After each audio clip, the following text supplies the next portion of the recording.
ang Ginoo nakadungog sa inyong pulong. Okay. Nagingon diri. Alang usab sa mga napiling mga linaw magbilang ka muna, no? Mga linang maglinaw. Ingon nga ang ikaduhang ginikanan nila Kisha. Isaad ba ninyo sa inyong pagbulig sa mga ginikanan aron ining bataan mo dako sunod sa kabubuton sa Dios alang kaniya? Salamat sa Ginoo, kusog kayo. Isaad ba ninyo nga iampo ninyo sila Kisha o magkahin o panahon nga itulo kayo ang pulong sa Dios? Ano ba ninyo?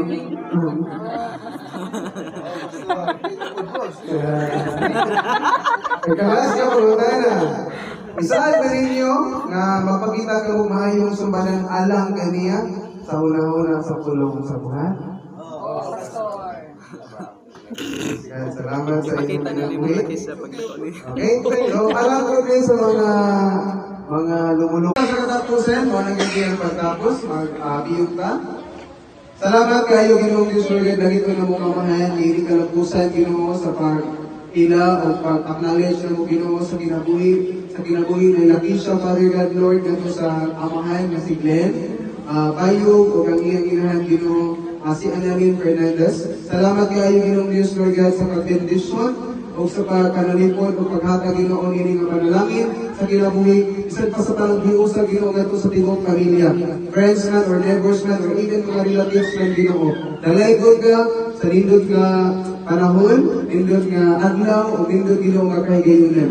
Salamat, Ginoong Diyos, Lord God. Kami, Ginoo, nagpasalamat sa kanindot sa imong gibuhat o pagkamatinong-ano ni mo, Ginoong Diyos, sa among kinabuhi. Ang Ginoo, magkapadayon, o magkauban diha kaninyo, o magkapanlipod diha kaninyo. Ang iyang gugma, magkapagitbabaw, o ang iyang grasya sa opisinti, magkapadayon diha kaninyo, hantod sa pagpalit ng Ginoong Jesucristo. Ang kalinaw ang grasya, isang pa ang kaayo sa Ginoo, o ang panag-iusa. Dalaygod ka sa ulit katapusan, imo ang dungog, o ang himaya sa pangalan samahan, sa anak, sa Espiritu Santo, pagkitag ka na mag-aimong amin. Ayong hapon. Pwede na kang lingkod.